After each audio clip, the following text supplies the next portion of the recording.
All right, good morning, everybody. It's great to see everybody for our opening session.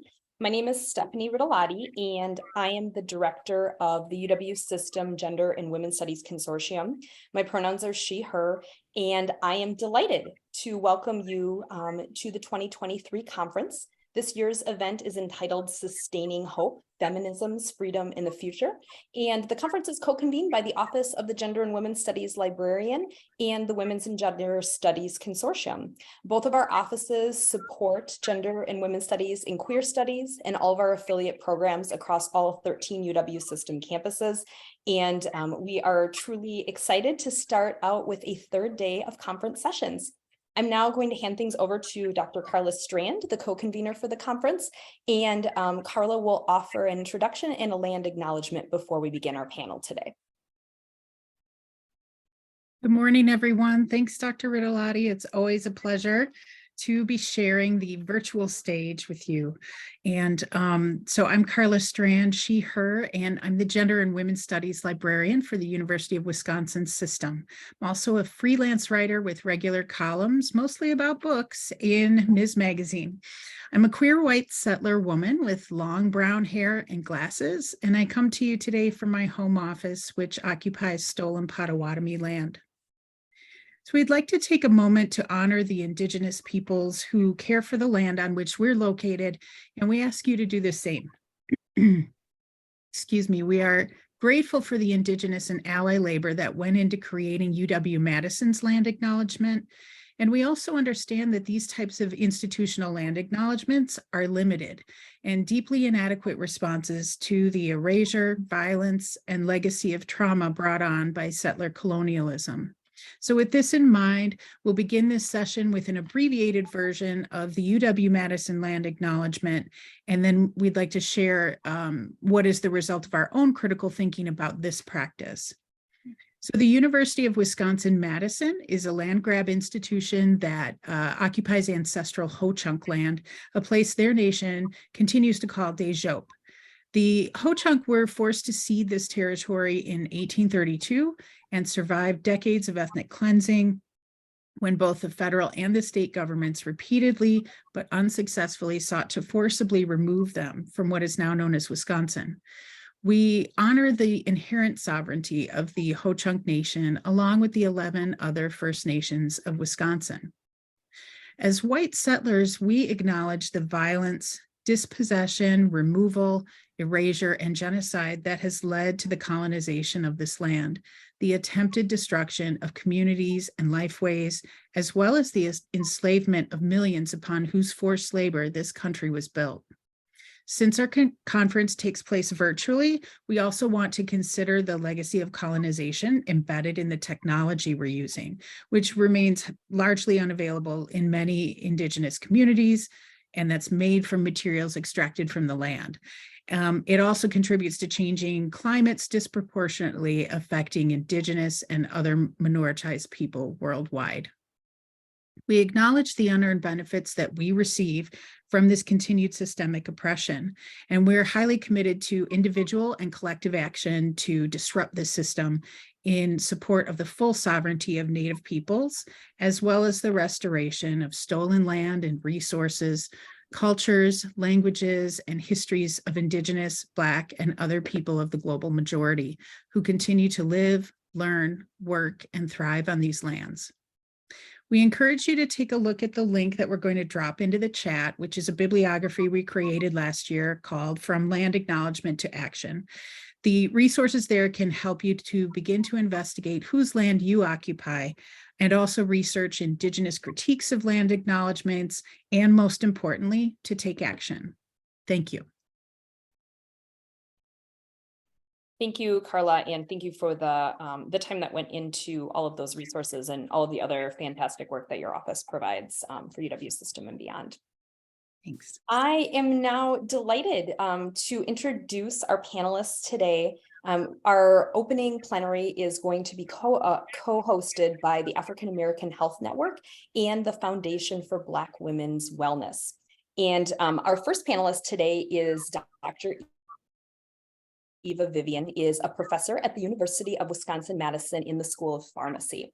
She received her Doctor of Pharmacy degree from the University of Illinois College of Pharmacy in 1995 and a Master of Science in Population Health from the University Wisconsin School of Medicine and Public Health in 2013, and also holds a doctorate of philosophy from the University of Wisconsin-Madison and the School of Human Ecology in 2020.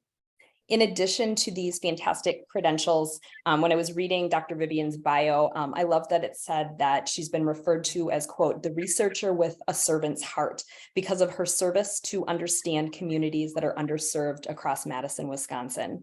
Her research interests focus on identifying disparities and inequities in the treatment of hypertension, diabetes, and other chronic diseases among ethnic minorities, particularly African American and Latino American patients, and developing and implementing strategies to reduce and eliminate them. Dr. Vivian also organizes a panel for this conference every single year. And since I started in this role as director of the consortium 5 years ago, has just been a constant ally and participant for this conference, and we are deeply grateful for that. Dr. Vivian is the current president of the African American Health Network of Dane County, and their mission is to promote health education, healthy lifestyles, self-advocacy, empowerment, and well-being among African Americans residing in Dane County. She also serves on the board of directors of Access Community Health Centers, a locally federally qualified health center, and is a member of Delta Sigma Theta Sorority, Inc. and the Metropolitan Madison chapter of LINCS, organizations that work tirelessly towards social justice. So we're really in for a treat today with all of these networking capacities that Dr. Vivian has and all of the expertise she brings to the talk. Co-hosting today is Christine Russell, who serves as the Director of Health and Wellness Programs for the Foundation for Black Women's Wellness. She brings over 15 years of experience supporting and administering health and wellness programming for hospital systems, global pharmaceutical companies, and national health management organizations, bringing greater health, wellness, and outcomes to employees and their families. Christine is also a practitioner with training as a fitness instructor, wellness coach, and this is all rounded out by her experience with program implementation, data analytics, marketing and communication, and leading strategic initiatives. Christine's passion for community impact has inspired her work in the greater Madison area to support underserved individuals and their families through maternal care, financial and physical well-being, and her transition from corporate wellness to community health drives her commitment to further support her own community. I'm now going to pass everything over to Dr. Vivian and Christine Russell for a talk entitled Equitable Breast Cancer Prevention and Treatment. Thank you. Thank you so much, Stephanie. It's such an honor and a privilege to be with you today. And before we get started, in true foundation fashion, can everyone do me a favor? So in the chat, I want you to go ahead and on a scale of 1 to 10, let us know how you're feeling today. 10 is over the moon. I'm thrilled to be here. And a 1 is I want to crawl under the covers and start over. A 7, an 8. Excellent. A 7. Okay. A 9. Yes. A 5. Okay. Thank you. Thank you for sharing. So for those of you who are a 5, hopefully at the end of this presentation, we're going to hopefully bring you up to about a 7 or an 8. And then for those of you at a 7 or an 8, we hope to explode right over the 10 so we can extend our love and passion for the work that we do to all of you. So when you're ready, go ahead and share those slides, would be great. So I'm going to jump in and talk a little bit about who the foundation is, what is our mission, and some of the programs that we have to offer to the community.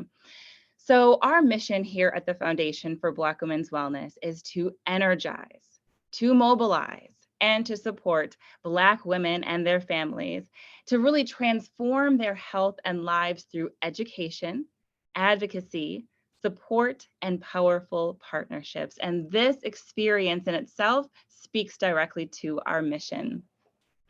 On the next slide, you'll see a little bit more about our partnerships and research. So I've been at the foundation for 1 year. I've been in Madison, I was in Illinois for a period of time, came back to my hometown, been here in Madison for about 3 years. And so when I joined the foundation, I was coming in very green. Even though I had 15 years of experience in wellness, community wellness is a whole different ballgame. So Erin Bailey actually was my trainer. She onboarded me to the foundation. And she's done so much work within the space of breast cancer awareness, breast cancer treatment, and prevention. So I would be remiss to not mention the work that she has done before I came on board. So she is currently our Director of Research and Evaluation here at the Foundation, and soon to be Dr. Erin Bailey in the fall, which is very exciting. So let's all just give her some virtual snaps for all the work that she's done.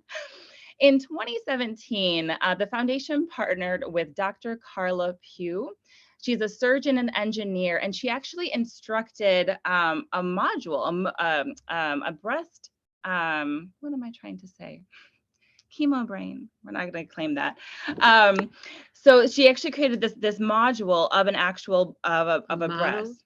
Yeah, it was more of a model of a breast. So it actually gave individuals the pressure that they needed to push down to administer self-breast exams. So we partnered with her to get this out into the community. And we also partnered with Carbone and the Cancer Health Disparities Initiatives. And because of that work, the foundation and Carbone Cancer Center actually won the Madison Community Partnership Award back in 2018. We also partner with the National Witness Project, which provides navigation, outreach, training, and education for breast cancer and cervical cancer patients. So my realm of influence here at the foundation really is health promotion and education. We provide fitness and nutrition challenges. You can see that our Project Live Well experience, our Q2 of the challenge starts in May. So for any of you who are interested in joining us, we would truly love to have you. And this really provides an opportunity for our participants, for our students, to get regular, free fitness classes and nutrition to really empower our students to take this on within their own lifestyle and pass it along to their families. We provide chronic condition prevention programming, which I'll talk about in later slides. We have 2 major support groups that are bolstered by local and national experts. We provide financial wellness seminars as well as cohorts. And we also provide an underlying line of accountability and sisterhood. Because with any behavior change model, with any change or goal that you're trying to reach, it's much more difficult when you do it alone. So our goal is to really provide these wraparound services and a sisterhood of individuals that people can really move forward in their goals.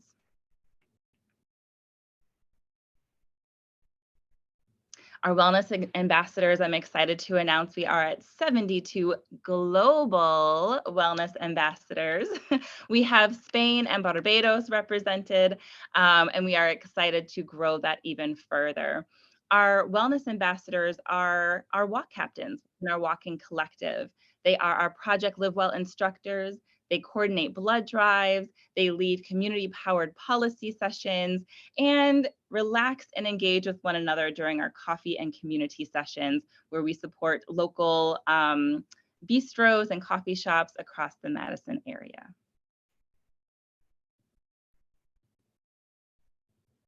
Of course, we have morning coffee. So some of you may be familiar with our morning coffee virtual wellness hour that we've done for the past 2 to 3 years now. And we're transitioning that now to a Black Women Deserve Power Hour as we align more with our policy blueprint preamble. But Dr. Vivian has been such a supporter and such a partner of the foundation for so many years. She's spoken at Morning Coffee several times. She's also been one of our keynote speakers at Wear Red Day. But Morning Coffee and now Black Women Deserve Power Hour as of May of this year is really a place for individuals to receive information, to receive education on a relevant topic to our community, and hear from local and national experts within that area. This is also a place for us to connect and share what has happened to us in these particular topics. We do a lot of chat engagement, which you can tell from my opening comments. So very excited again to be launching the Black Women Deserve Power Hour next month. And of course, our special events. So we've had our 12th annual Wear Red Day event was on February 18th with Dr. Vivian as our keynote speaker. She provided a beautiful overview of the impact of our lifestyle and how our lifestyle can impact our health in various forms. On April 20th, we have our Black Maternal and Child Health Summit. Yes, that is this Thursday. So again, we would love for you to join us at that event as we really highlight birth workers, doulas, mothers and their families, and the disparities that we're seeing in this area and what can be done about it. On September 30th, we have our 15th annual Black Women's Wellness Day. Can we just 15 years, y'all. We're excited to bring this back in person at the Monona Terrace here in Madison. So this is a full day event. This is open to all. We would love for you to join us as we again bring speakers from across the country to share the importance of wellness within the Black community, because well Black women lead to well communities. And we are all in this together. And I'm so honored and so inspired to announce our next and first Wear Pink Day. This Wear Pink Day, in alignment with Wear Red Day, which focuses on cardiovascular disease, Wear Pink Day will be focusing on breast cancer. Breast cancer thrivers, breast cancer survivors, and those that we have lost. It has been an opportunity that we've been wanting to do for a while. And Dr. Vivian was actually one who inspired us to make this a reality. So we hope to see you on October 28th. Mark your calendars. Registration will be opening over the summer, but we hope to see you there. And our support groups. This is near and dear to my heart as a cancer survivor, as a cancer thriver. When I came onto the foundation, I had a beautiful conversation with one of our wellness ambassadors, and she said, we need to have a space where people who have experienced cancer in one form or another, a safe place for us to talk about our experiences, because sometimes talking with our physician is not enough. Our families are tired of hearing about it. We need a place that we can talk to people who get it. So we curated the Cancer Thriver Circle. So this launched in January of last year. And again, it is near and dear to my heart because I attend not only to lead the support group, but as an attendee as well. We have national speakers coming in to talk. Dr. Tiffany Onger will be joining us on Wednesday. She's coming virtually all the way from Cleveland Clinic. And she is a medical breast oncologist, and we are so thrilled and honored to have her in our space. We also have the lupus support group, and this has been going on for 8 years. Miss Mary Wells was an ambassador and a volunteer with the foundation and launched the lupus support group based on her own personal need. And now again is also national. So we have Becky Mann and Yolanda Tolson Evans. She'll be, both of them are pharmacists who will be joining us on Monday. So again, we'd love to have you join us if either of these are applicable and relevant to you and your loved ones. The Walking Collective, I just wanted to highlight our goal because, again, I want to put this as a request out to all of you on this call today, is to join our Walking Collective. We are aiming to reach 40 million steps by the end of 2023. We just made our first million. We're at 1 million steps. So as you can tell, mathematically, we're a little behind. So we need your help. Join the Walking Collective. You can go to ffbww.org/walking collective. We have a couple different ways that you can engage. So we have multiple walks around Madison that you are more than welcome to join. You can start your own walk within your own community with the help of the foundation, or you can join as a virtual walker by entering your regular steps on our website as well. So as we know, walking is one of the simplest and easiest ways that we can really focus on our health and our well-being. And not only are we focusing on our physical health by literally taking step after step, but on our social and emotional well-being as we do this together within the sisterhood. So I wanted to share a little bit about my own personal journey. I was diagnosed and again, one of the reasons why I'm literally here today, not only physically in my health, but here at the foundation. I was diagnosed July 2018 with large B-cell lymphoma. There was no history of large B-cell lymphoma in my family that I knew of, but there was a heavy prevalence of breast cancer and cervical cancer in my family. So it was a little bit of a shock, needless to say. I was in and still am in the health and fitness industry, as healthy as I had ever been. My son was 8 months old, so we were just in the midst of breastfeeding. And I remember him not ever wanting to nurse on my left side. He always preferred the right. And I was feeling some pain in my intercostals. And I have this picture. I was using a tennis ball to work out what I thought was some issues with my muscle. And my dog was right next to me, and his nose was right next to the tumor. I didn't know it was a tumor at the time, but that photo always brings me back to the connection we have with our animals, and that he probably knew before, obviously, anyone else that something was wrong. So then that next day, we lived in Milwaukee at the time. That next day, I told my husband, I said, I need to go home because he was working and I couldn't even lift Jaden out of the crib. I was in so much pain. Fast forward, went to the Carbone Cancer Center after being, actually they took an x-ray. I went to the urgent care, they took an x-ray, they thought my lung had collapsed. So I was like, well, that's scary. How do we inflate it? And so then they had someone else take a look at the imaging and they said, no, there's actually something on top of her lung. So the tumor was from about the base of my sternum, or the base of my collarbone to the base of my sternum. So pretty much the entire size of my lung. And we went through several rounds of chemo. I never had any radiation, but I had a backpack. I had a backpack with my chemo. And, you know, I think her name was Margaret or something. I ended up giving my backpack a name because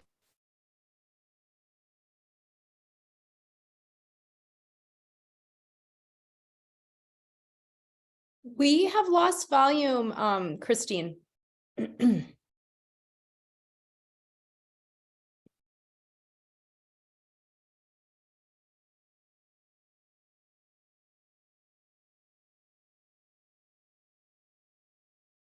Yeah, I'm hopping on because we lost volume from you.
Thanks, everyone. I think we'll figure it out in just a minute. Do you want us to maybe switch to the video? And then we can hop back to the slides?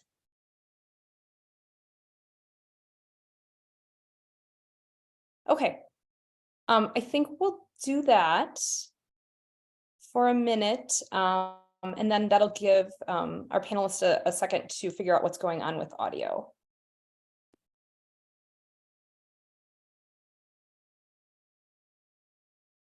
After being wrapped up in the unthinkable, this survivor, she is now rolling up her sleeve for something she hopes will make a world of difference for women everywhere.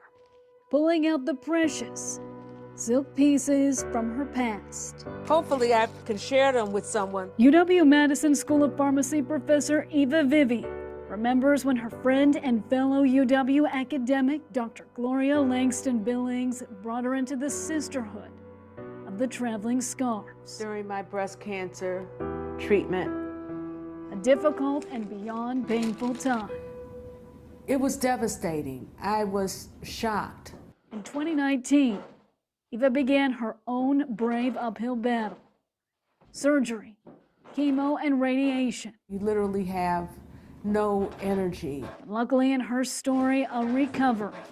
I kept a very positive attitude. And now a very positive puppy, keeping her happy, just like some other personal news. Hey, Pop. No. You see, Eva, the first in the nation receiving the triple-negative breast cancer vaccine. I feel that this vaccine could just open the door to preventing breast cancer for many women, and it would save so many lives. Her surgical oncologist, Perfect. Dr. Lee Wilkie, excited about this phase 2 clinical trial. Where we're really looking to figure out, can the patients mount an immune response to these features of a triple negative cancer?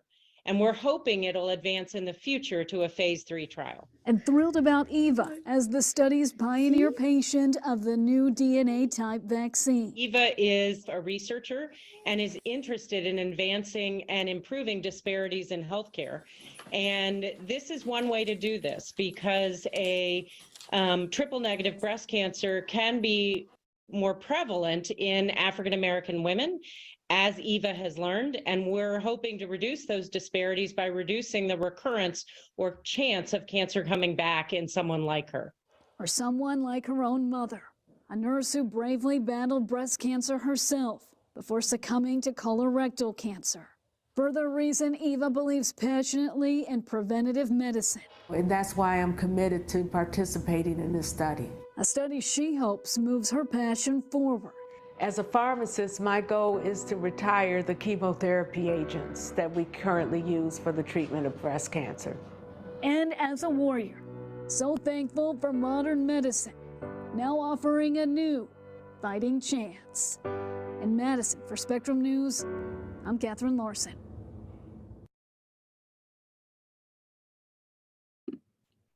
Thank you so much. Can you guys hear us now? Excellent. Yeah, Great. so just let us know. I know we're a little bit out of sync, but if you want us to go back to the slides for a few minutes or Nope. We're going to move Great. right into the conversation with Dr. Vivian. Absolutely. Thank you guys so much for your patience with all of the technical issues there. I'm not sure what happened. But long story short, I'm good. I got 2 kids. We're on our way.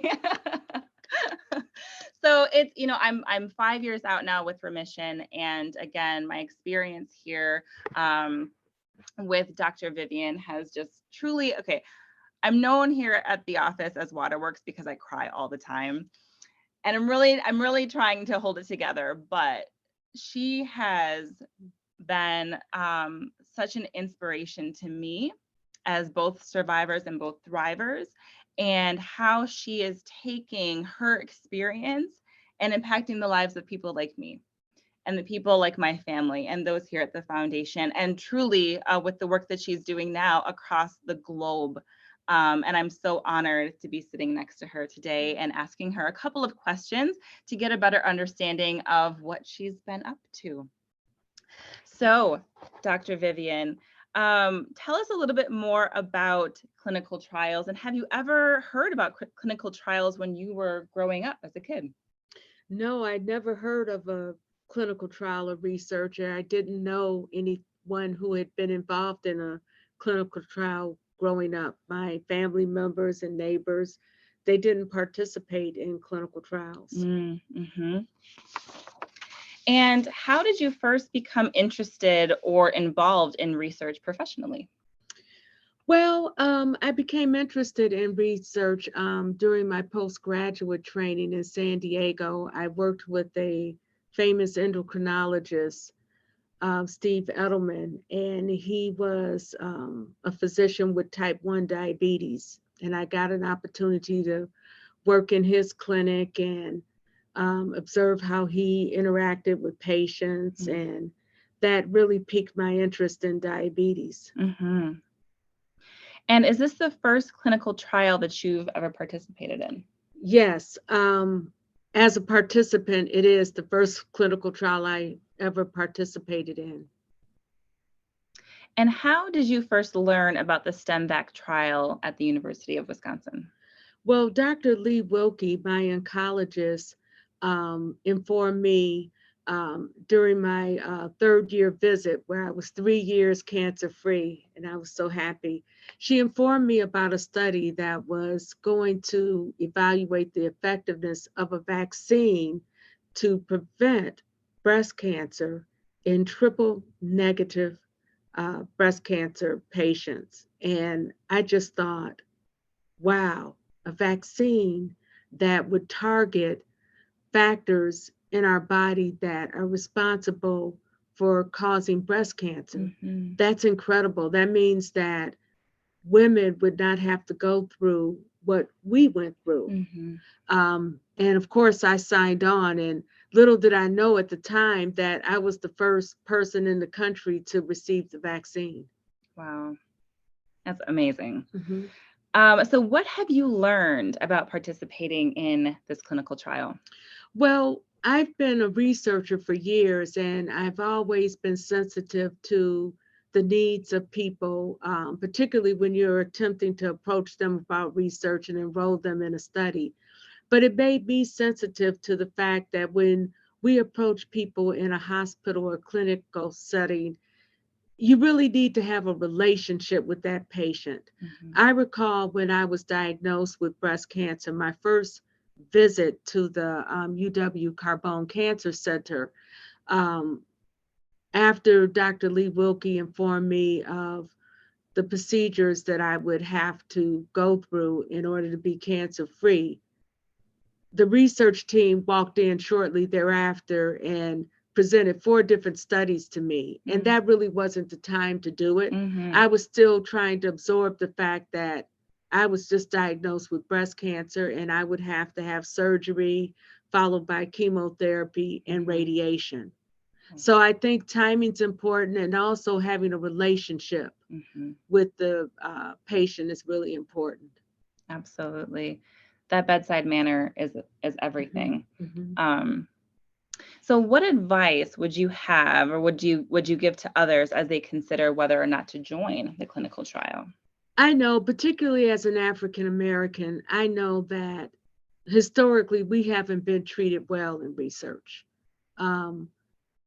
The Tuskegee study is just one of many studies where African Americans' rights have been violated in clinical trials. And many of us have heard about some of those stories. So yes, we are hesitant to be in clinical trials. But what I can say is that unless we are in these trials, then we don't know how the treatment will affect us. Right. And I am very happy to have been the first recipient of this vaccine, because triple negative breast cancer affects African American women more than any other ethnic group. And I just felt it appropriate that an African American would be the first recipient of the vaccine. And I also hope that other Black women see my participation as a way for them to contribute to science by also being involved in clinical studies. Mhm. I think that's so key because there's been so much stigma around research within our community for all those reasons you mentioned. So for you to pave the way as a Black woman in research is really, really powerful. Now, how does it feel to be to be on the participant side of research and a clinical trial? It feels good. I was never hesitant about being in the trial. I Mhm. felt that this would be a way to help other people, particularly women who may be at risk for having a reoccurrence of their breast cancer. Mhm. And what motivates me is that one day breast cancer could be like smallpox or polio, a Mhm. disease of the past. And I just hope I'm alive to see women receiving this vaccine and that the prevalence of breast cancer decreases. And the one message I'd like to give to the participants that are watching or may watch in the future, please get your mammograms. Some of us, because we're high risk, have to have a mammogram every year. Some women every other year, but it's a very important procedure. I can tell you when I was diagnosed, it was because I was receiving annual mammograms. As you saw in the video, my mother developed breast cancer when she was in her 30s. Mm. I was actually in the 5th grade, and I recall my father had to escort me to the floor of the hospital because they didn't allow children under 16 years of age to go unaccompanied to visit patients. So that was very traumatic for me to see Mhm. my mother in the hospital with IVs, and it was my first time in a hospital. Wow. And it stuck with me to this day. Mhm. I didn't know what to do at the time. There was very little treatment for breast cancer outside of a mastectomy. So I was fortunate that she lived for an additional 20 years. Wow. But I think when I developed breast cancer, at least we had the chemotherapy drugs and radiation. So the science has advanced, and now the science can continue to advance through this vaccine. Mhm. And who knows, maybe it could be used to treat other cancers, for example, your cancer. Right, right. This is just the start of something amazing. I think more than we all really know. So thank you. Thank you for doing that. And since it looks like we have a little time, so I think you can finish your story. Why don't you tell us, and I'll interview you. Um, what was it like for your family when you were diagnosed? It was very traumatic. I don't think anyone was expecting it. Like I said, my husband stayed in Milwaukee while my son and I moved and stayed with my parents. My 8-month-old son was pretty much raised by my brother and my sister-in-law for 9 months because I wasn't able to, and my parents were taking care of me. So it truly, in a sense, disrupted my entire family network for that period of time. But I'm so thankful and so grateful for that experience because it brought all of us closer than we had ever been. It brought my husband and I closer than we had ever been. And I'm thankful for that opportunity on so many levels. I became closer to God. My faith became stronger. So it's one of those things where you have to find hope in the midst of your trial. You have to. And your trial may not be cancer. Your trial may not be a chronic condition. Your trial may simply be, I'm having a bad day and I need to reset. Find that joy, find that hope that you can really hone in on, because that is what you are in control over. And I don't believe without a shadow of a doubt I would have made it through and made it to the person I am today if I did not find that hope and joy every single day in every single moment. That's wonderful. So there's a few things that I just wanted to mention before we get into the questions, and that is, how do we thrive in the midst, right? So I spoke a little bit about hope and joy, but I also wanted to mention movement, right? Movement, as we know, is so imperative to our overall health and well-being. You may notice if you're sitting down for a period of time and then you stand back up, you're kind of creaky and aching and a little bit sore after a long day at the office, right? So think about how that compounds over a week or two of sedentary behavior, right? Where we're just sitting on the couch, we go to work, come home, sit on the couch, watch TV, right? So that sedentary behavior is literally encapsulating our muscles, our tendons, our ligaments, right? Our bodies were designed to move. Moving promotes healing, moving promotes oxytocin, all of these beautiful hormones, right, that allows us to be our best selves. So when you're feeling like, I don't want to go to the gym, I'm not in the mood to go to the gym, take that step to go do something physical. And it may not be going to the gym.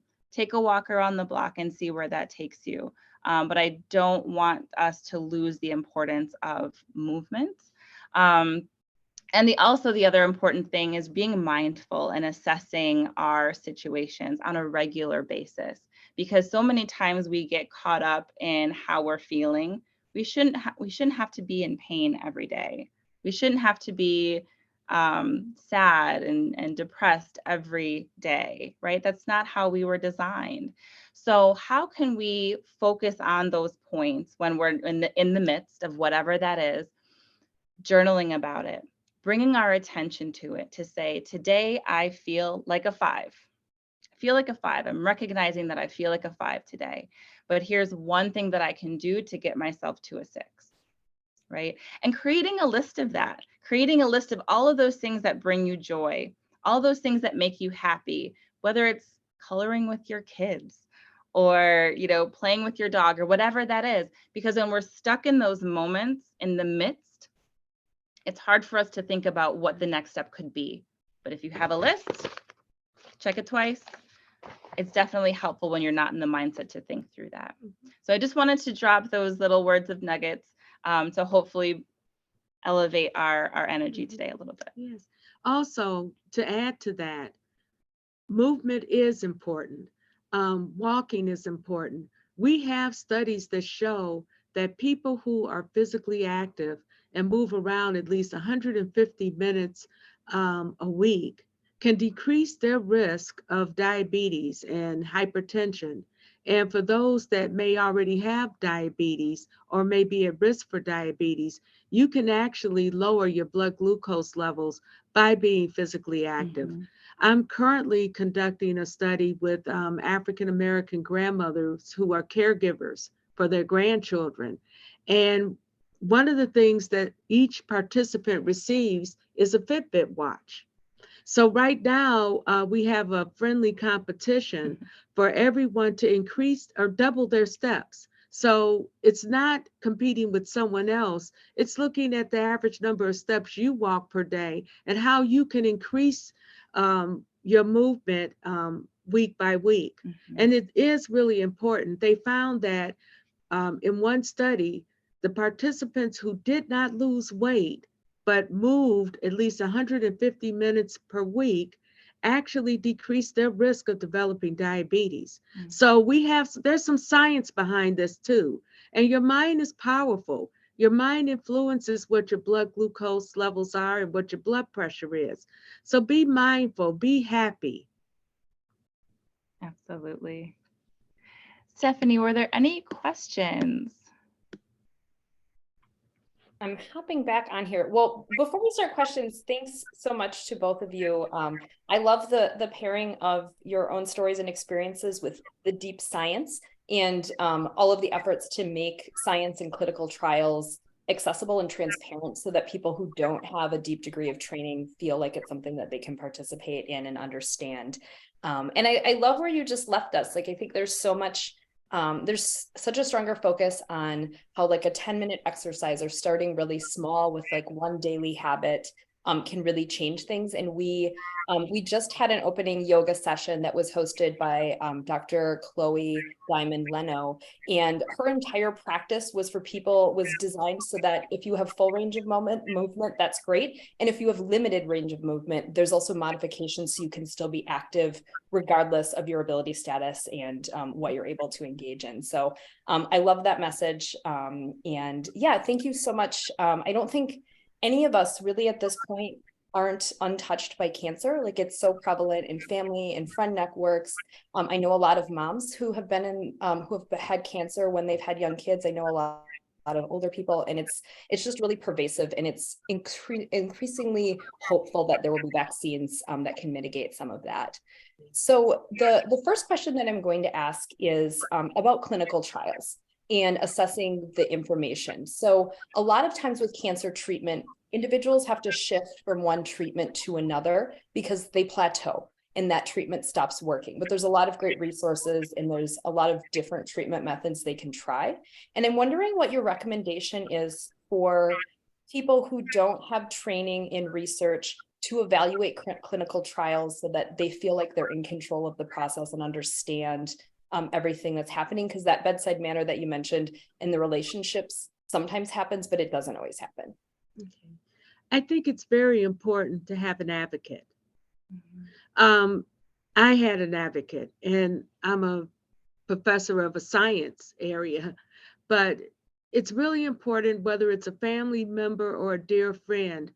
It's very important to have someone accompany you, particularly in the early stages after the diagnosis, when these different medical people are explaining the various procedures and treatments that you're going to receive, because it's overwhelming. I have to say, my mother developed breast cancer in her 30s, and I didn't understand. I was a kid. I was in the 5th grade. But when she developed colorectal cancer 20 years later, I was in pharmacy school. So I was familiar with cancer. I had a few friends and relatives with cancer. But when it impacted me, I have to admit, I responded like any other cancer patient. It was traumatic for me. So sometimes you can't absorb that information. And it's very important that you have someone with you that can listen and ask questions. And while it's important that you're treated immediately, you can take 12, 24 hours to think about things. Be kind to yourself and give yourself a chance to absorb these things. You don't have to say, yes, I'm going to do this right away. You can seek a second opinion if you like. And I tell patients all the time, if you don't like your provider, you can fire them and get another one. Do you have anything? I think, one of the things, like you said, is finding an advocate, finding someone to join you, whether it's just simply someone to take notes, right? Because you're in a mindset where you're focused on how can I get this out of me? We kind of have tunnel vision, right? So bringing in that advocate is truly key. And having someone that you can decompress with, right? So after you've heard this information, after you've heard all the options, who can I talk to that is a trusted source to bounce these ideas off of? Because you don't have to make the decision by yourself either. So I think having that network of community is really important. Great. That's all of those pieces are fantastic. I think I've definitely walked out of a doctor's office and not remembered any of the conversation or any of the details because it's just an anxiety provoking environment for a lot of people to begin with. I do have a question I'm going to read from our Q&A. And this question is, thank you so much for sharing your journey. It's a testament to your resilience and strength. I just wanted to ask about access to women's health care and how to encourage it and start the conversation about women's awareness of their bodies in cultures like mine, where you are discouraged to seek reproductive health unless married, or do you have any insights on this? So I would say, I would say that your body, you come first, right? So irregardless of any other societal influences, you have to do what's best for you. And that kind of goes back to the conversation about thriving in the midst, is being aware of what that is, being really confident and secure on the direction that you want to go, and journaling about it, talking to about it with a trusted friend. And like Dr. Vivian said, if you find someone who is not giving you the information that aligns with what you're wanting, fire them. Find somebody else. Find somebody else who will treat you with respect, honor your wishes. And I've been in Madison for 3 years, had a baby here, and still have not found an OB that I feel 100% comfortable with. And I'm not settling.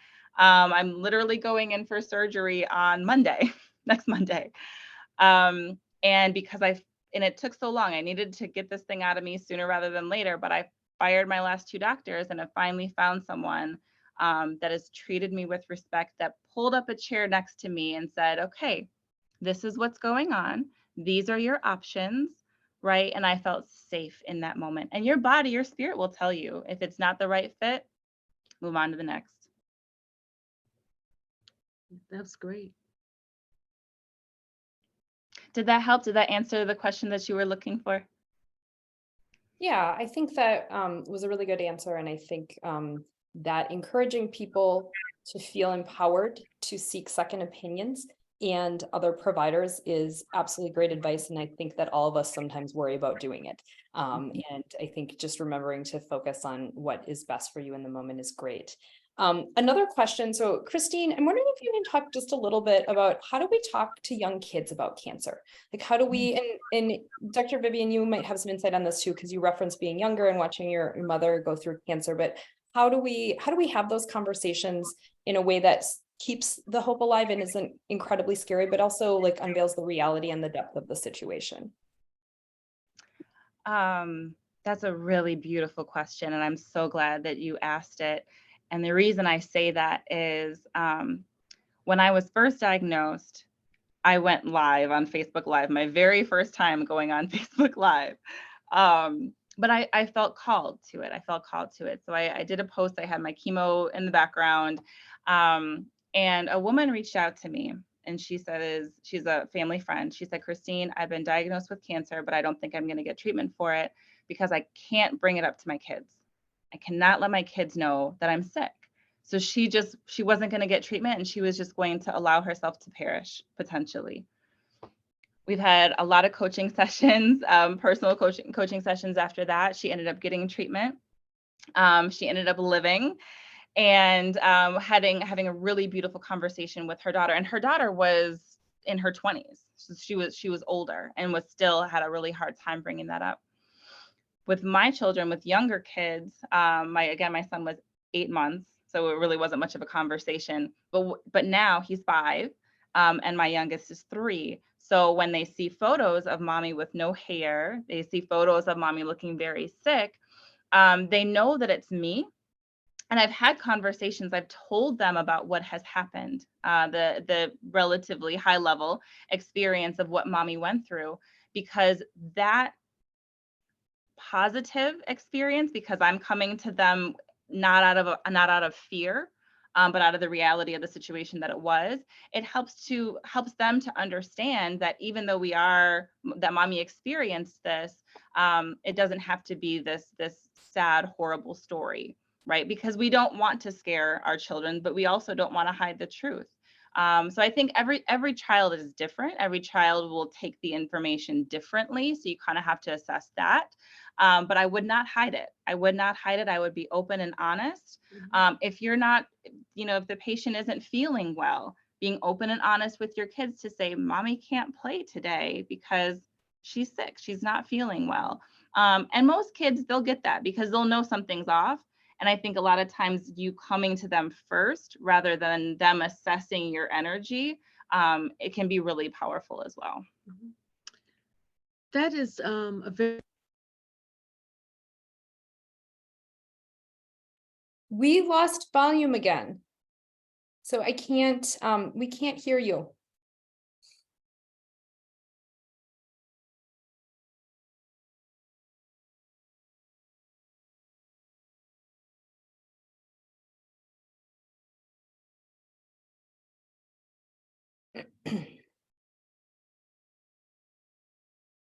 So sometimes I really love doing the conference virtually, and it allows lots of people to be in the space, but sometimes there are hiccups. So we'll pause for just a moment while they work on audio.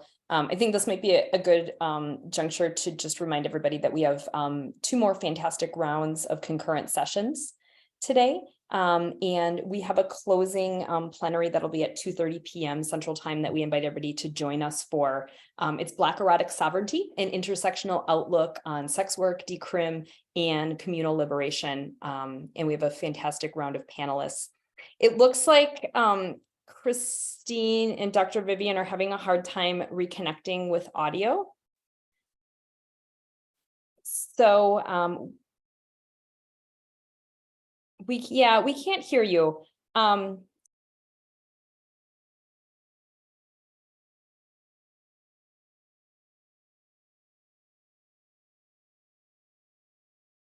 So why don't we just wait 1 more minute and see if you can reconnect. Otherwise, why don't we use the chat? The last question we actually had was, we posted your website. Okay, I think they're going to try and rejoin us in a second. We posted a lot of resources in the chat for people who want to get more involved. There was a lot of programming and local groups that Christine mentioned in her slides. So all of those are available in the chat, and we'll also we'll send this out as post-conference resources to anybody who wants to connect with them. I see our panelists are back. Yes, we can hear you. Can you hear us? Yes, great. I'm so happy that you're back. We only have 3 minutes, but it felt like the wrong way to end. So we left off, Dr. Vivian, you were just responding to the fantastic information that Christine and background gave us on talking with kids about cancer and some different strategies to capture the realness of the situation, but also in a way that makes sense for kids. Well, before we got disconnected, I was reflecting on my experience as an 11-year-old that learned that her mother had breast cancer, and I couldn't fully comprehend the disease or what my mother was going through, but I did know it was serious. So me being there for her was a motivation for her to survive. And I recall going to school, telling my classmates that my mother was sick. And we had an art session each week. And I made a card and I asked my classmates to draw something on the card to wish my mother well. And everyone in the classroom drew a card with "Get well" to Eva's mom. And I took those cards to my mother and I just told her, "Mommy, I love you. I need you." And that was, she said that I was the motivation she needed to fight breast cancer. I can imagine. Well, that's a fantastic closing message, because it's, you know, it goes both ways. Like, the kids need to engage with adults and have them in their lives, but kids are such a huge source of strength and motivation in our families too. I was actually, Dr. Vivian, when you mentioned the Fitbit and the grandparents who are engaged in caregiving, my 9-year-old has a Fitbit, and his great aunt and grandparents have it too. And he always wins, but he competes with them on the Fitbit. But it's been like a way for them to connect, and like also for him to learn about how, like, a healthy lifestyle. And it's, so their competition has been a little one-sided, but it's been something that we've been doing too. So, well, thank you so much to both of you. This was a fantastic panel. We didn't get a chance to talk about the fantastic artwork that's behind you, but whichever office you're meeting in, it looks great in there. And the last question is just a really quick one. We posted a lot of resources. We posted your website. Is there a place we can follow on social media for people who might want to get involved in specifically some of the things that are happening in Dane County in terms of programming and events? So specifically at the so we are in the foundation headquarters. This is our office here on the west side of Madison. But you can follow us on social media at the FFBWW, or check out our website at ffbww.org. We are working now on a virtual events page. So we hope to have that up in the next month where you can see all of our events that we have going on throughout the area. Fantastic. We posted that in the chat, so that's available, and we'll send it out as post-conference resources. Dr. Vivian, do you have recommendations if people want to follow vaccine research and clinical trials, where some of the best places to follow that is or are? I believe that there's information at the UW Carbone Cancer Center. And on May 18th, Dr. Wilkie and I will be part of a medical panel that will talk about the study in more detail. Okay, fantastic. We posted the Carbone Center already, but we'll add that in the resources and also the event. So, all right. Well, thank you so much. It was wonderful to see both of you. Enjoy the rest of your weekend, and thank you to our audience. We are going to transition to our concurrent sessions now for the next couple of hours. So we hope to see everybody there. Okay, thank you. Thank you.